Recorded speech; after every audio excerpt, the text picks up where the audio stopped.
So you're here because you want to get straight to the heart of a topic quickly and efficiently. And today, we're diving into the world of true crime storytelling. It's fascinating, but also, well, complicated. It really is. We're zeroing in on true crime podcasts specifically. They're everywhere now. We've looked at some really interesting sources to help us figure out why they're so popular, and also, importantly, the responsibilities creators have. Exactly. First up, we've got an interview with the producers of Serial. I mean, that show was huge, really groundbreaking. Definitely. Then we'll look at what's popular right now, in 2025, a whole list showing the variety out there. And finally, something really crucial. A guide on how to create media that actually centers survivors. That's key for the ethical side. Yeah, our mission here is basically to pull the key insights from all of these for you. What makes a great true crime podcast, but just as importantly, what are the ethical lines creators need to navigate? Okay, so let's start with the scale. Over 23,000 true crime podcasts in 2025. I mean, that number is just wild. Why do you think there's such a massive appetite for these stories?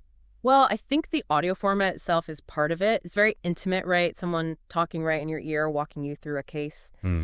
And the episodic way many are structured, it lets the story unfold slowly, builds suspense. Listeners get really invested, start forming their own ideas. Yeah, you get drawn in week by week. Exactly. And now you see so many different styles, too. Some are quick daily updates. Others are these incredibly deep, long-term investigations. There's kind of something for everyone. And you really can't discuss the genre without talking about Serial. It just exploded onto the scene. Yeah. Topping the charts, everyone talking about it online. What was the magic formula there? Well, several things came together, I think. That serialized format, releasing it bit by bit, was pretty new for podcasts then. People compared it to like Dickens releasing novels chapter by chapter. Right, that drip feed.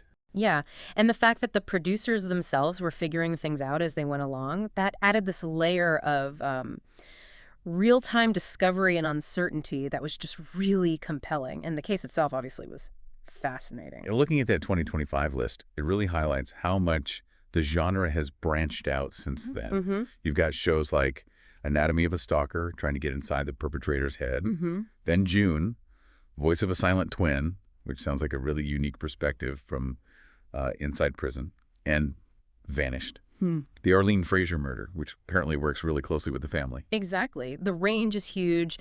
You've got deep investigative work like In the Dark, often looking at, flaws in the justice system. Right. Then compare that to something like Brew Issa Murder, which has a more conversational feel and often focuses on cases involving marginalized groups.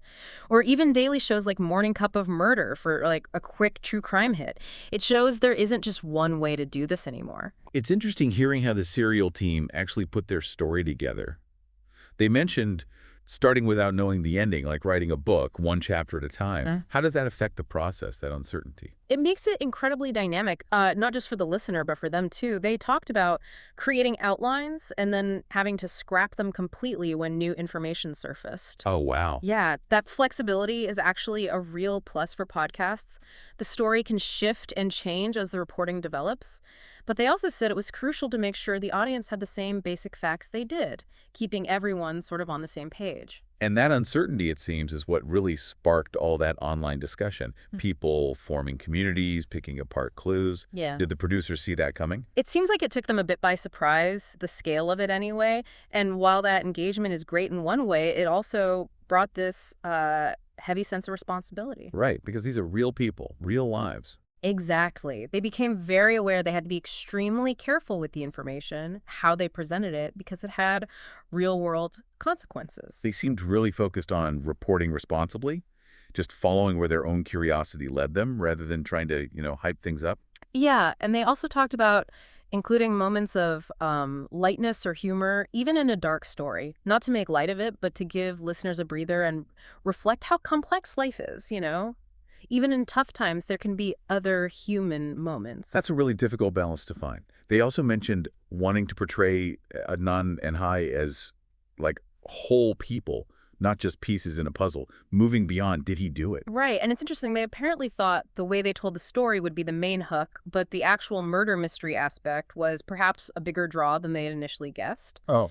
And they were very open about how incredibly demanding it was, the stress, the hours, producing something like that. Yeah, I can imagine. Which leads us straight into the ethics of all this, that creating survivor-centered media guide sounds vital. What's the main takeaway from it? The absolute core message is that when you're telling stories about trauma, the well-being and dignity of the survivors have to come first. Not clicks, not downloads, not profit. It's about shifting that focus. And that starts right from the beginning, like respecting boundaries. The guide says no means no, basically. Yeah. If someone doesn't want to talk, you back off. Absolutely. No means no. Yeah. Physically, electronically, however. And accuracy is huge, too. Verifying facts through reliable sources, police reports, court documents, attorneys, and not speculating in ways that could hurt the investigation or the people involved. That speculation part seems really key, especially with online sleuths. It is. And the guide emphasizes empathy when contacting victims or families. No pressure, just building trust, understanding what they need, not just what the storyteller wants. And this idea of trauma-informed interviewing, what does that involve? It's about recognizing that trauma affects memory, how people recall things, their emotional state. So interviewers need to be sensitive to that. Ask open-ended questions, let people share at their own pace, and be careful not to push them into reliving things unnecessarily. The guide has some really specific do's and don'ts, right? Like, think really hard before asking someone to go back to a crime scene. Exactly. Is it really necessary for the story or just for dramatic effect? Also, listening to more than just the official police version, getting other perspectives, and being super careful not to present theories that haven't been proven as if they're facts, and definitely not publishing private details that could identify or endanger someone. The language used is also critical, isn't it? Avoiding sensationalism. Totally. Framing things factually, neutrally, not using language that could cause more harm. And the guide warns against using anniversaries just as a news hook without involving the victims respectfully. It boils down to, just because you can publish something doesn't mean you should. Think about the impact first. That seems like a really good guiding principle. And if there are multiple victims, try to represent those different experiences. Be upfront about who you spoke to and who you couldn't reach. And crucially, check your work for any hint of victim blaming. That's a big one. Yeah, absolutely. I like the suggestion about reading quotes back to victims before publishing. It's simple, but it shows respect and helps ensure accuracy. It builds trust, definitely. And of course, being incredibly cautious about showing anything, photos, details that could identify a victim, especially in really sensitive cases. The guide even mentions the creators themselves, the potential for vicarious trauma. Yeah, it's important. People making this content are absorbing a lot of difficult material. Self-care, having support systems, that's necessary too. And for the podcasters, YouTubers, the studios, what are the key ethical takeaways for them?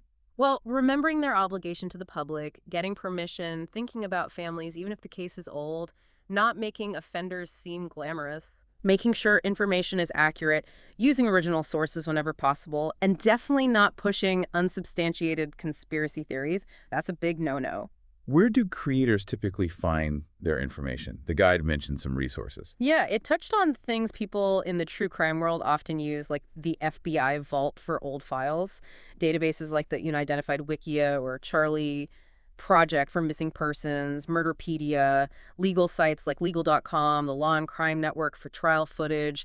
Newspaper archives are huge. Newspapers.com, yeah. Right. And sometimes, carefully and ethically, reaching out to people directly involved in a case. Okay, shifting gears slightly.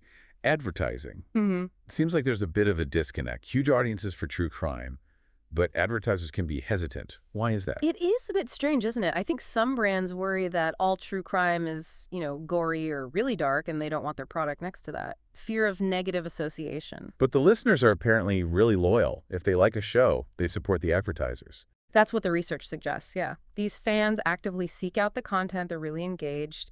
And frankly, not all true crime is graphic. Many shows are more about the investigation, the psychology, the story itself. Like investigative journalism almost. Exactly. And those online communities around the podcast. That's a really engaged audience for brands to potentially connect with. And there's also the point that sometimes these podcasts actually help, right? Keep cold cases alive, maybe even contribute to solving them. That can happen, yeah. They can keep public attention on a case, which sometimes does lead to new information surfacing. So there's that potential positive impact, too. Okay, so wrapping this up, what we're seeing is true crime podcasts are a massive force in media now, constantly evolving, with a really dedicated audience. Definitely. But creating them comes with serious ethical weight. Yeah. How victims are treated, how information is handled, these aren't small details, they're central. And Serial really gave us an early look at those challenges, the unexpected ways these stories can take off. while guides like the survivor-centered one offer a much-needed ethical roadmap. Right. Which leaves us with a final thought, maybe for you listening. Given how popular and influential these podcasts are, what role do you, as a listener, play? How can you support ethical creators and encourage respectful conversations about these cases? How do we push for approaches that truly put survivors first?